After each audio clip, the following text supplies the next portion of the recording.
Chapter 13. The Quaker Settlement. A quiet scene now rises before us. A large, roomy, neatly picked kitchen, its yellow floor glossy and smooth, without a particle of dust. A neat, well-blackened cooking stove, rows of shining tin, suggestive of unmentionable good things to the appetite, glossy green wood chairs, old and firm. A small flag-bottomed rocking chair with a patchwork cushion in it, neatly contrived out of small pieces of different colored woolen goods, and larger-sized ones, motherly and old, whose wide arms breathed hospitable invitations, seconded by the solicitation of its feather cushions. A real comfortable, persuasive old chair and worth in the way of honesty, homely enjoyment, a dozen of your plush or brochetel drawing-room gentry, and in the chair, gently swaying back and forth, her eyes bent on some fine sewing, sat our old friend Elijah. Yes, there she is, paler and thinner than in her Kentucky home, with a world of quiet sorrow lying under the shadow of her long eyelashes, and marking the outline of her gentle mouth. It was plain to see how old and firm the girlish heart was grown under the discipline of heavy sorrow, and when anon her large dark eye was raised to follow the gambols of her little Harry, who was sporting like some tropical butterfly hither and thither over the floor. She showed a depth of firmness and steady resolve that was never there in her earlier and happy days. By her side sat a woman with a bright tin pan in her lap, into which she was carefully sorting some dried peaches. She might be 55 or 60, but hers was one of those faces that time seems to touch only to brighten and adorn. The snowy list crape cap, made after the straight Quaker pattern, the plain white muslin handkerchief lying in placid folds across her bosom, the drab shawl and dress showed at once the community to which she belonged. Her face was round and rosy, and a healthful, downy softness, suggestive of a ripe peach. Her hair, particularly silver by age, was parted smoothly back from a high, placid forehead, on which time had written no inscription except peace on earth, goodwill to men, and beneath shone a large pair of clear, honest, loving brown eyes. You only needed to look straight into them to feel that you saw to the bottom of a heart as good and true as ever throbbed in a woman's bosom. So much has been said and snug of beautiful young girls. Why don't somebody wake up to the beauty of old women? If any want to get up an inspiration under this head, we refer them to our good friend Rachel Halliday, just as she sits there in her little rocking chair. It had a turn for quacking and squeaking. That chair had either from having taken cold in early life, or some asthmatic affection, or perhaps from nervous derangement. But as she gently swung backward and forward, the chair kept up kind of subdued, creachy crawly, and would have been intolerable in any other chair, but old Simon Halliday often declared it was as good as any music to him, and the children all avowed that they wouldn't miss of hearing mother's chair for anything in the world. For why? For 20 years or more, nothing but loving words and gentle moralities and motherly loving kindness had come from that chair. Headaches and heartaches innumerable had been cured there, difficulties spiritual and temporal solved there, all by one good loving woman. God bless her.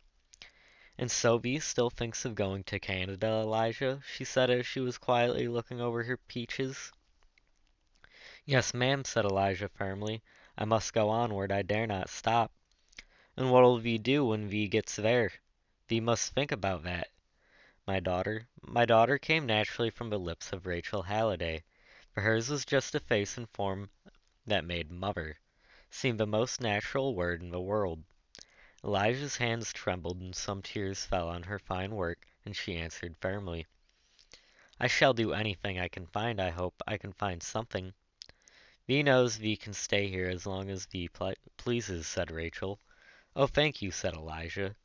But she pointed to Harry. "I can't sleep nights, I can't rest.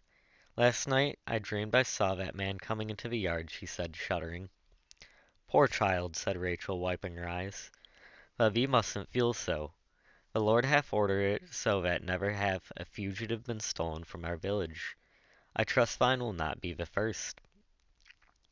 The door here opened, and a little short, round, pin-cushiony woman stood at the door, in a cheery, blooming face like a ripe apple. She was dressed like Rachel in sober gray, with the muslin folded neatly across her round, plump little chest. "Ruth Stedman," said Rachel, coming joyfully forward. "How is thee, Ruth?" she said, heartily, taking both her hands. "Nicely," said Ruth, taking off her little drab bonnet and dusting it with her handkerchief, displaying as she did so a round little head on which the Quaker cap sat with a sort of jaunty air, despite all the stroking and patting of the small fat hands, which were busily applied to arranging it. Certain stray locks of decidedly curly hair, too, had escaped here and there, and had to be coaxed and cajoled into their place again. And then the newcomer, who might have been 25, turned from the small looking-glass, before which she had been making these arrangements, and looking well pleased, as most people who looked at her might have been. For she was decidedly a wholesome, whole-hearted, chirruping little woman, as ever gladdened man's heart withal. "Ruth, this friend is Elijah Harris, and this is the little boy I told thee of." "I'm glad to see thee, Elijah," said Ruth, shaking hands as if Elijah were an old friend she had long been expecting.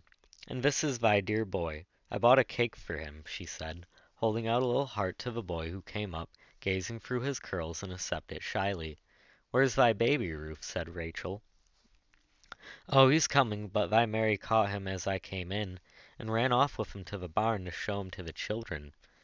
At this moment the door opened, and Mary, an honest, rosy-looking girl, with large brown eyes like her mother, came in with the baby. "Aha!" said Rachel, coming up and taking the great white fat fellow in her arms. "How good he looks, and how he does grow!" "To be sure he does," said the little bustling Ruth, as she took the child and began taking off a little blue silk hood and various layers and wrappers of outer garments, and having given a twitch here and a pull there, and variously adjusting it and arranged him, and kissed him heartily, she set him on the floor to collect his thoughts. Baby seemed quite used to his mode of proceeding, for he put his thumb in his mouth, as if were quite a thing, of course, and seemed soon absorbed in his own reflections, while the mother seated herself and taking out a long stocking of mixed blue and white yarn, began to knit with briskness. "Mary, thee'd better fill the kettle, hadn't thee?" gently suggested the mother. Mary took the kettle to the well, and soon reappearing, placed it over the stove, where it was soon purring and steaming, a sort of censer of hospitality and good cheer. The peaches, moreover, in obedience to a few gentle whispers from Rachel, were soon deposited by the same hand in a stew-pan over the fire. Rachel now took down a snowy molding board, and tying on an apron, proceeded quietly to making up some biscuits. First saying to Mary, "Mary, hadn't thee better tell John to get a chicken ready?" and Mary disappeared accordingly. "And how is Abigail Peters?" said Rachel, as she went on with her biscuits. "Oh, she's better," said Ruth. "I was in this morning, made the bed, tidied up the house. Leah Hills went in this afternoon, and baked bread and pies enough to last some days. And I engaged to go back and to get her up this evening.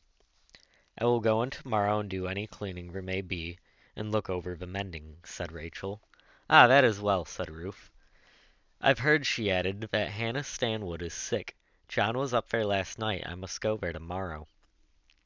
"John can come in here to his meals, if thee needs to stay all day," suggested Rachel. "Thank thee, Rachel. We'll see tomorrow. But here comes Simon."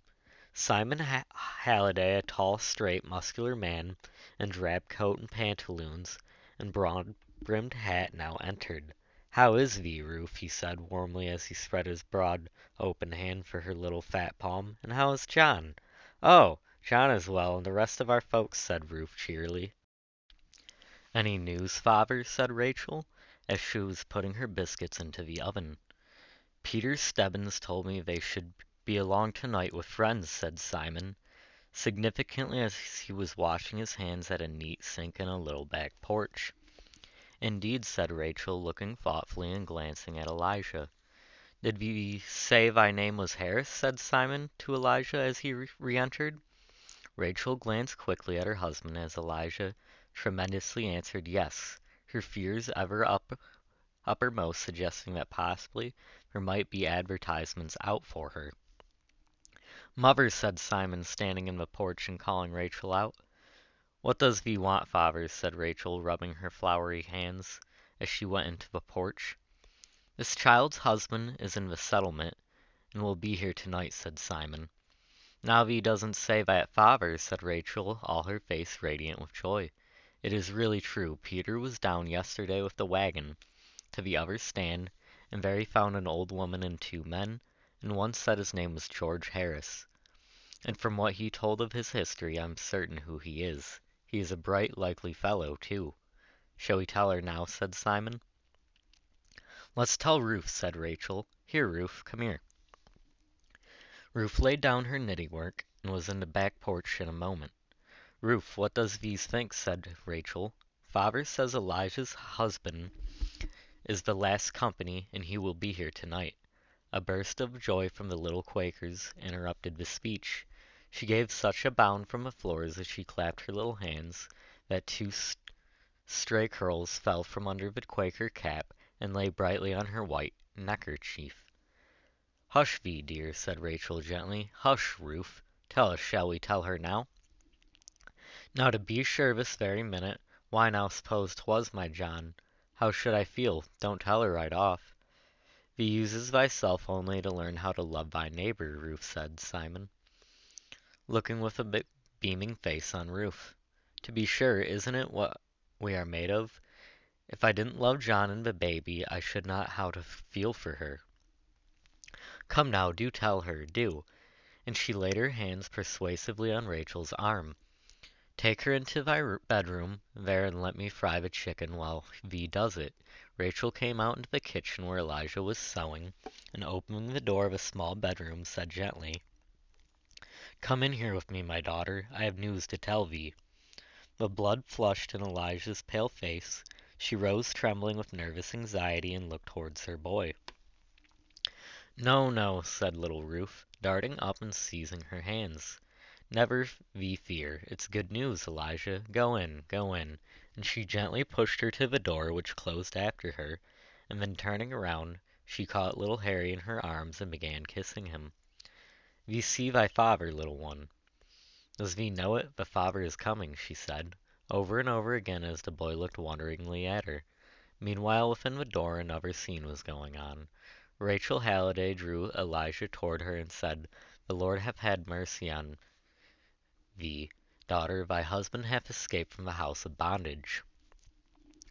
The blood flushed to Eliza's cheek in a sudden glow and went back to her heart with a sudden rush. She sat down, pale and faint. Have courage, child, said Rachel, laying her hand on her head. He is among friends. Who will bring him here tonight?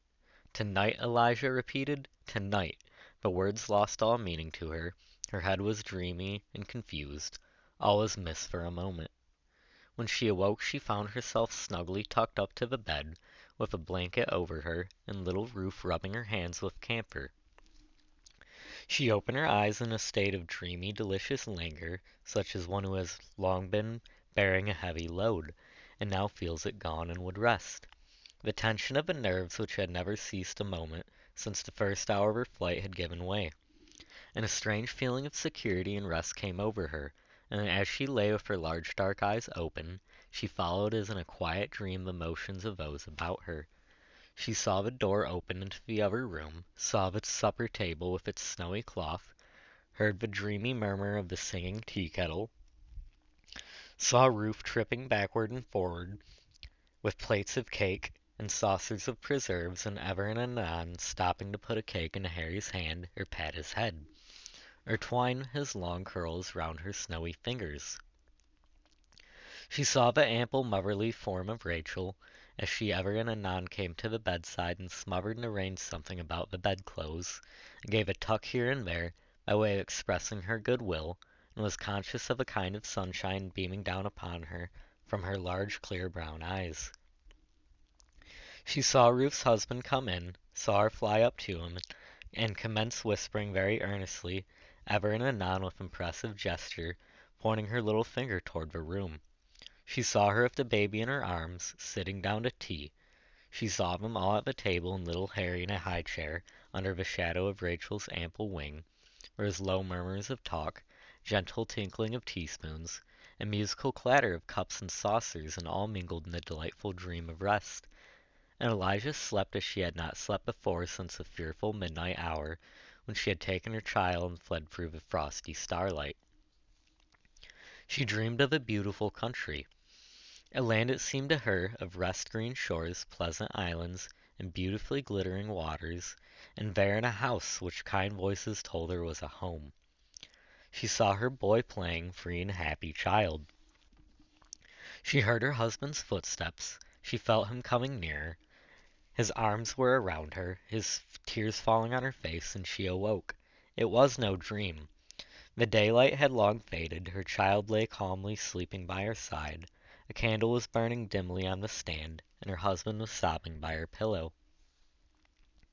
The next morning was a cheerful one at the Quaker house.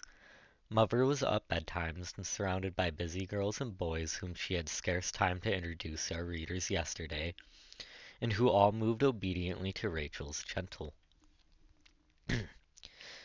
"Thee had better or more gentle, hadn't thee better?" And the work of getting breakfast for a breakfast in the luxurious valleys of Indiana is a thing complicated and multiform, and like picking up the rose leaves and trimming the bushes in paradise, asking other hands than those of the original mother. While therefore John ran to the spring for fresh water, and Simon the second sifted meal for cornflakes, and Mary ground coffee. Rachel moved gently and quietly about, making biscuits, cutting up chicken, and diffusing a sort of sunny radiance over the whole proceeding generally. If there was any danger of friction or collision from the ill-regulated zeal of so many young operators, her gentle "come, come, or I wouldn't now" was quite sufficient to allay the difficulty. Bards have written of the Cetus of Venus, that turned the heads of all the world in successive generations. We had rather for our part have the Cetus of Rachel Halliday, that kept heads from being turned, and made everything go on harmlessly. We think it is more suited to our modern days decidedly. While all other preparations were going on, Simon the elder stood in his shirt sleeveless before a little looking-glass in the corner, engaged in an anti-patriarchal operation of shaving. Everything went on so sociably, so quietly, so harmoniously in the great kitchen. It seemed so pleasant to everyone to do just what they were doing. There was such an atmosphere of mutual confidence and good fellowship everywhere. Even the knives and forks had a social clatter as they went onto the table, and the chicken and ham had a cheerful and joyous fizzle in the pan, as if they rather enjoyed being cooked than otherwise. And when George and Elijah and little Harry came out, they met such a hearty, rejoicing welcome, no wonder it seemed to them like a dream. At last they were all seated at breakfast, while Mary stood at the stove, baking griddle cakes, which as they gained the true exact golden brown tint of perfection, were transferred quite handily to the table. Rachel never looked so truly and benignly happy as the heads of her table. There was so much motherliness and full-heartedness even in the way she passed a plate of cakes, or poured a cup of coffee, that it seemed to put a spirit into the food and drink she offered. It was the first time that ever George had sat down on equal terms at any white man's table, and he sat down at first with some constraint and awkwardness. But they all exhaled and went off like fog in the genial morning rays of his simple overflowing kindness. This indeed was a home. Home, a word that George had never yet known, a meaning for and a belief in God, and trust in his providence, began to encircle his heart as with a golden cloud of protection and confidence. Dark, misanthropic, pinning aesthetic doubts and fierce despair melted away before the light of a living gospel, breathed in living faces, preached by 1,000 unconscious acts of love and good-will, which, like the cup of cold water given in the name of discipline, shall never lose their reward. "Father, what if we should get found out again?" said Simon, second as he buttered his cake. "I should pay my fine," said Simon, quietly. "But what if they put thee in prison? Couldn't thee and mother manage the farm?" said Simon, smiling. "Mother can do almost everything," said the boy, "but isn't it a shame to make such laws?" "Thee mustn't speak evil of thy rulers, Simon," said his father, gravely. "The Lord only gives us our worldly goods, that we may do justice and mercy. If our rulers require a piece of us for it, we must deliver it up." "Well, I hate those old slaveholders," said the boy, who felt an unchristian as become any modern reformer. "I am surprised at thee, son," said Simon. "Thy mother never taught thee so. I would do even the same for the slaveholder as for the slave, if the Lord brought him to my door in affliction." Simon's second blushed scarlet, but his mother only stood and said, "Simon is my good boy. He will grow older by and by, and then he will be like his father." "I hope, my good sir, that you are not exposed to any difficulty on your account," said George, anxiously. "Fear nothing, George, for therefore we are sent into the world. If we would not meet trouble for our good cause, we were not worthy of our name." "But for me," said George, "I could not bear it." "Fear not, then, friend. George, it is not for thee, but for God and man we do it," said Simon. "And now thus must lie by quietly this day, and tonight at 10 o'clock Phineas Fletcher will carry thee onward to the next stand, thee and the rest of thy company. The pursuers are hard after thee, we must not delay." "If that is the case, why wait till evening?" said George. "Thou art safe here by daylight, for everyone in the settlement is a friend, and all are watching. It has been found safer to travel by night."